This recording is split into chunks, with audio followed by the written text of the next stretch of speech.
إن الحمد لله نحمده ونستعينه ونستغفره ونعوذ بالله من شرور أنفسنا ومن سيئات أعمالنا من يهده الله فلا مضل له ومن يضلل فلا هادي له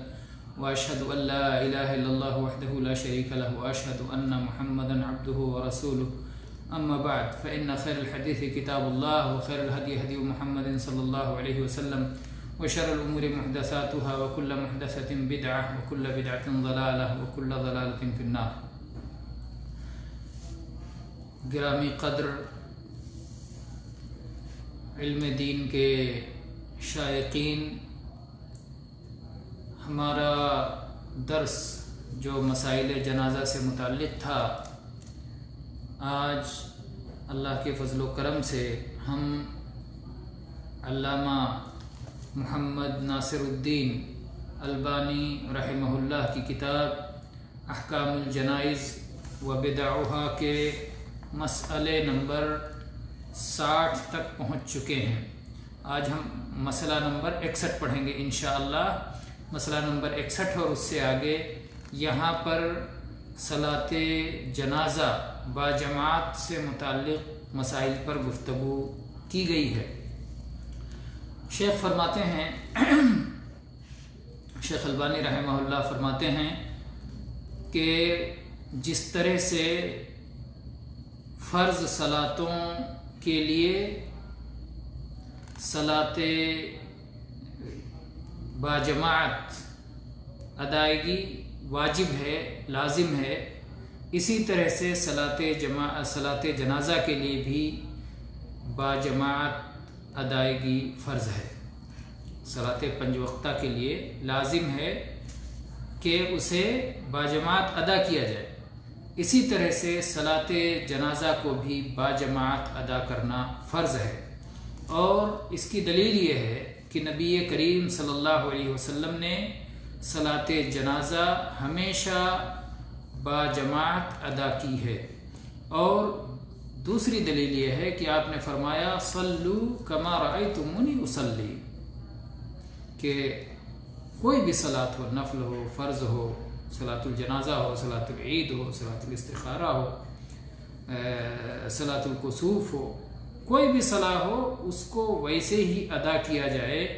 جس طرح سے نبی کریم صلی اللہ علیہ وسلم نے ادا کیا. تو آپ نے فرمایا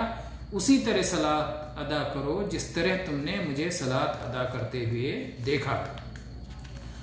اس کے بعد میں شیخ البانی رحمہ اللہ ایک اشکال ذکر کرتے ہیں، اور وہ اشکال یہ ہے کہ نبی کریم صلی اللہ علیہ وسلم کی صلاۃ جنازہ صحابہ کرام نے باجماعت ادا نہیں کی. اگر صلاۃ جنازہ کو باجماعت پڑھنا ضروری ہے تو پھر صحابہ کرام نے نبی کریم صلی اللہ علیہ وسلم کی صلاۃ جنازہ باجماعت کیوں نہیں ادا کی؟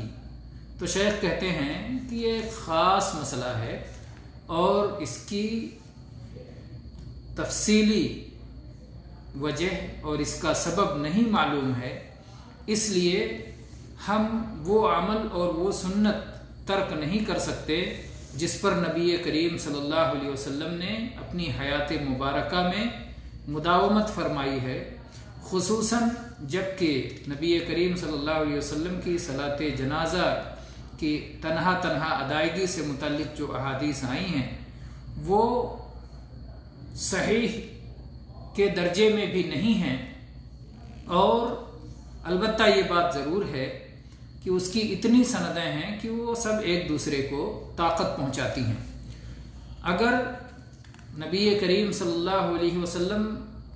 کا طریقہ زندگی بھر جو رہا اور جو صحابہ کرام کا یہ عمل ہوا، ان میں تطبیق کی کوئی صورت بنتی ہے تو ٹھیک، اور اگر تطبیق کی کوئی صورت نہیں بنتی تو نبی کریم صلی اللہ علیہ وسلم کی سنت اور آپ کا طریقہ وہ زیادہ ثابت ہے اور وہ ہمارے لیے زیادہ ہدایت کی بات ہے. تو اس لحاظ سے شیخ کہتے ہیں کہ کسی بھی مسلمان کی صلاۃ جنازہ پڑھی جائے تو اسے باجماعت پڑھنا چاہیے. اور اگر کہیں ایسا ہو کہ کچھ لوگ تنہا کسی ایک شخص کی صلاۃ جنازہ پڑھ لیتے ہیں تو فرض تو ساقط ہو جائے گا، لیکن جماعت چھوڑنے کی بنا پر گنہگار ہوں گے۔ واللہ تعالی اعلم۔ امام نووی رحمہ اللہ اس تعلق سے اپنی کتاب المجموع میں فرماتے ہیں کہ صلاۃ جنازہ کو تنہا ادا کرنا بلا اختلاف جائز ہے، لیکن سنت یہ ہے کہ اسے باجماعت ادا کیا جائے، اور اس سلسلے میں صحیح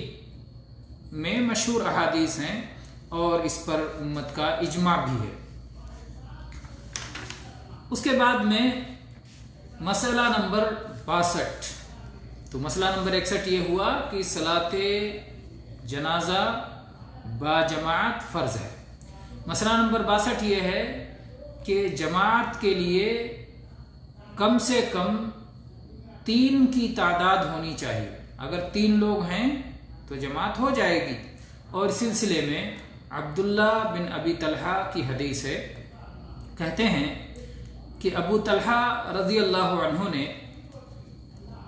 اپنے بیٹے عمیر بن ابی طلحہ کی وفات پر رسول اللہ صلی اللہ علیہ وسلم کو دعوت دی۔ بیٹے عمیر بن ابی طلحہ کی وفات ہو گئی تو ابو طلحہ رضی اللہ عنہ نے نبی کریم صلی اللہ علیہ وسلم کو بلایا، آپ کو دعوت دی کہ آ کر کے ان کی صلاۃ جنازہ پڑھا دیں۔ نبی کریم صلی اللہ علیہ وسلم تشریف لائے اور آپ نے ان کے گھر میں ان کے صاحبزادے عمیر کی صلاۃ جنازہ پڑھائی۔ رسول اللہ صلی اللہ علیہ وسلم آگے بڑھے، ابو طلحہ رضی اللہ عنہ ان کے پیچھے کھڑے ہوئے، اور ام سلیم رضی اللہ عنہا ابو طلحہ رضی اللہ عنہ کے پیچھے کھڑی ہوئی۔ تو اس طرح سے 3 صف بنی، ایک میں امام رسول اللہ صلی اللہ علیہ وسلم، اور آپ کے پیچھے ابو طلحہ، اور ان کے پیچھے ام سلیم۔ تو اس طرح سے مقتدیوں کی 2 صف اور ایک امام، تو اس طرح سے کل 2 مقتدی اور ایک امام مل کر 3 لوگ ہو گئے اور جماعت ہو گئی۔ اور حدیث میں الفاظ ہیں وَلَمْ يَكُنْ مَعَهُمْ غَيْرُهُمْ، ان کے ساتھ میں کوئی تیسرا نہیں تھا۔ انہی 3 لوگوں کے ساتھ نبی کریم صلی اللہ علیہ وسلم نے یہ جنازہ ادا کی۔ یہ امام حاکم نے اور بیہقی نے روایت کیا ہے، اور امام حاکم اس کے بعد اس حدیث کی روایت کے بعد کہتے ہیں کہ یہ حدیث صحیحین کی شیخین کی شرط کے مطابق ہے، اور اس میں یہ عجیب سنت بھی موجود ہے کہ عورتوں کی جانب سے صلاۃ جنازہ پڑھنے کے جائز ہونے کا ذکر ملتا ہے، کیونکہ بچے کی ماں نے جنازہ کی صلاح پڑھی، بچے کے باپ نے صلاۃ جنازہ پڑھی، اور نبی کریم صلی اللہ علیہ وسلم پڑھائی۔ تو 3 ہی لوگ تھے، امام، وفات پائے ہوئے بچے کے والد، اور وفات پائے ہوئے بچے کی والدہ۔ تو یہ 3 لوگوں نے صلاۃ جنازہ ادا کی۔ اس کے بعد ایک حدیث کا مسئلہ امام علامہ البانی رحمہ اللہ بتا رہے ہیں کہ یہ صحیحین کی شرط پر نہیں ہے، بلکہ صرف امام مسلم کی شرط پر ہے، کیونکہ اس میں ایک راوی عمارہ ابن غزیہ ہیں جن کی احادیث کی تخریج امام بخاری نے تعلیقاً ہی کی ہے، اسی لیے لیکن حدیث اس کے باوجود صحیح ہے، اور امام حیثمی نے مجمع میں کہا ہے کہ اسے امام طبرانی نے روایت کیا ہے اور اس میں صحیح کے راوی ہیں، اور اس حدیث کی ایک شاہد بھی موجود ہے جو انس رضی اللہ عنہ کی روایت ہے مسند احمد میں۔ بہرکیف تو یہ ہو گیا جنازے کا دوسرا مسئلہ کہ کم از کم 3 لوگ ہو جائیں، ایک امام اور 2 مقتدی، تو صلاۃ جنازہ کو باجماعت ادا کیا جا سکتا ہے۔ مسئلہ نمبر 63 یہ ہے کہ جس قدر جنازہ پڑھنے والوں کی تعداد زیادہ ہوگی اس قدر یہ میت کے لیے زیادہ بہتر اور زیادہ مفید چیز ہے، کیونکہ نبی کریم صلی اللہ علیہ وسلم نے فرمایا ہے ما من میت تصلی علیہ امت من المسلمین یبلغون 100 کلهم یشفعون له الا شفعوا فیہ۔ کہ اگر کسی وفات پائے ہوئے شخص پر مسلمانوں کی ایک جماعت صلاۃ جنازہ پڑھتی ہے، جن کی تعداد 100 تک اگر پہنچ جائے اور سب کے سب اس وفات پائے ہوئے مسلمان شخص کے لیے سفارش کریں تو اللہ تبارک و تعالیٰ ان کی سفارش کو قبول فرماتا ہے۔ اور ایک حدیث میں الفاظ ہیں الا غفر لہ، کہ اگر 100 لوگ کسی کی صلاۃ جنازہ پڑھتے ہیں تو اللہ تبارک و تعالیٰ اس آدمی کی مغفرت فرما دیتا ہے، بخشش فرما دیتا ہے۔ یہ صحیح مسلم، سنن نسائی، سنن ترمذی، بیہقی، طیالسی، احمد وغیرہ کی روایت ہے۔ عائشہ رضی اللہ عنہا اس کی راویہ ہے۔ اسی طرح سے صحیح مسلم، سنن نسائی، بیہقی، احمد کی میں انس رضی اللہ عنہ سے بھی یہ روایت آئی ہے، اور ایسے ہی ابو ہریرہ رضی اللہ عنہ سے بھی یہ روایت ابن ماجہ میں آئی ہے۔ اور اگر اس حدیث میں ذکر آیا کہ اگر 100 لوگ ہوں جنازے میں، اور صحیح بات ہے، صلاۃ جنازہ یہ میت کے لیے دعا ہے، سفارش ہے، مغفرت کی دعا ہے، تو بخشش ہو جاتی ہے۔ اگر 100 سے کم بھی تعداد ہو تو بھی میت کی بخشش ہو جاتی ہے۔ شرط یہ ہے کہ جنازہ پڑھنے والے مسلمان ہوں، ان کی توحید کے ساتھ شرک کی ملاوٹ نہ ہو، موحد ہوں، اگرچہ 100 سے کم ہوں۔ چنانچہ اس سلسلے میں صحیح مسلم کی ایک حدیث ہے، نبی صلی اللہ علیہ وسلم نے فرمایا ما من رجل مسلم يموت فيقوم على جنازته 40 رجلا لا يشركون بالله شيئا الا شفعهم الله فيه، کہ جب کوئی مسلمان آدمی وفات پاتا ہے اور اس کی جنازہ پر 40 لوگ کھڑے ہوتے ہیں، تو 40 کی تعداد 100 سے کم ہوئی، اس کی جنازہ پر 40 لوگ کھڑے ہوتے ہیں اور وہ موحد ہوتے ہیں، اللہ کے ساتھ کچھ بھی شرک کرنے والے نہیں ہوتے، تو ایسی صورت میں اللہ تبارک و تعالیٰ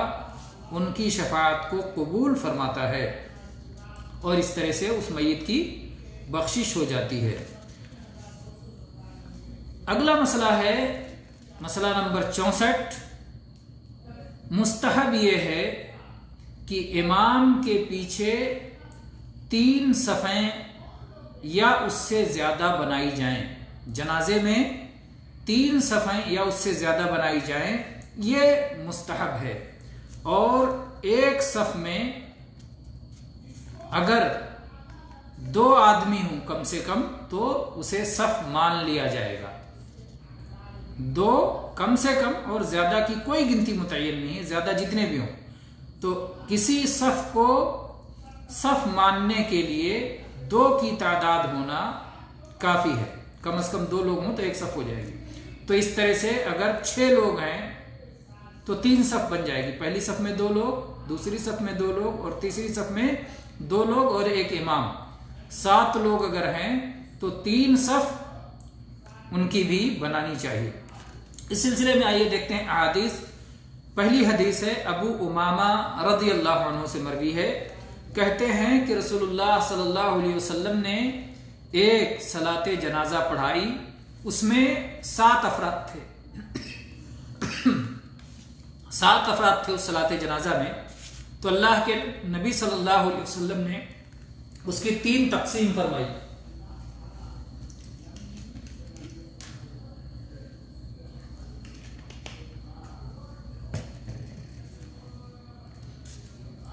نبی صلی اللہ علیہ وسلم نے انہیں 3 صفوں میں تقسیم کیا، 3 لوگوں کو پہلی صف میں رکھا، 2 لوگوں کو دوسری صف میں رکھا، اور 2 لوگوں کو تیسری اور آخری صف میں رکھا۔ تو اس طرح سے 3، 2 5، 2 7 لوگوں کی آپ نے 3 صف بنائی صلاۃ جنازہ کے لیے۔ اسے امام طبرانی نے اپنی کتاب المعجم الکبیر میں اور امام حیثمی مجمع میں کہتے ہیں کہ اس میں ایک راوی ابن لہیہ ہیں اور ان کے بارے میں کلام ہے۔ علامہ البانی رحمہ اللہ فرماتے ہیں کہ جہاں تک ابن لہیہ کی بات ہے تو ان پر جو کلام ہے یہ حفظ و ضبط کی بنا پر ہے، نہ کہ ان کے عدل، عدالت اور ثقاحت پر کوئی کلام ہے، لہٰذا شواہد میں ان کی حدیث کو پیش کرنے میں کوئی حرج نہیں، اور یہاں بطور شاہد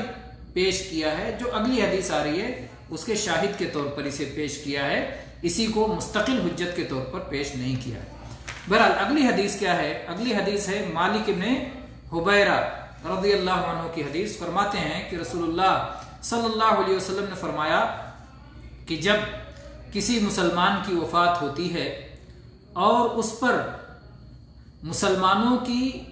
3 صف صلاۃ جنازہ پڑھتی ہے تو لازم ہو جاتا ہے، کیا لازم ہو جاتا ہے؟ اللہ کی جنت لازم ہو جاتی ہے، مغفرت لازم ہو جاتی ہے، جیسا کہ دوسری روایت میں الفاظ ہیں الا غفر لہ، مگر اس کی مغفرت ہو جاتی ہے، بخشش ہو جاتی ہے۔ اس کے بعد میں راوی کہتے ہیں کہ مالک رضی اللہ عنہ جو صحابی حدیث کے راوی ہیں ان کے بارے میں بتاتے ہیں کہ جب جنازہ پڑھنے والے لوگ اکٹھا ہو جاتے جزأہم 3 صفوف، تو انہیں 3 صفوں میں تقسیم کر دیا کرتے تھے۔ یہ سنن ابی داؤد، سنن ترمذی، سنن ابن ماجہ اور ایسے ہی ابن سعد، طبرانی، ابو یعلا، حاکم، بیہقی، احمد، بہت ساری کتابوں میں یہ حدیث موجود ہے۔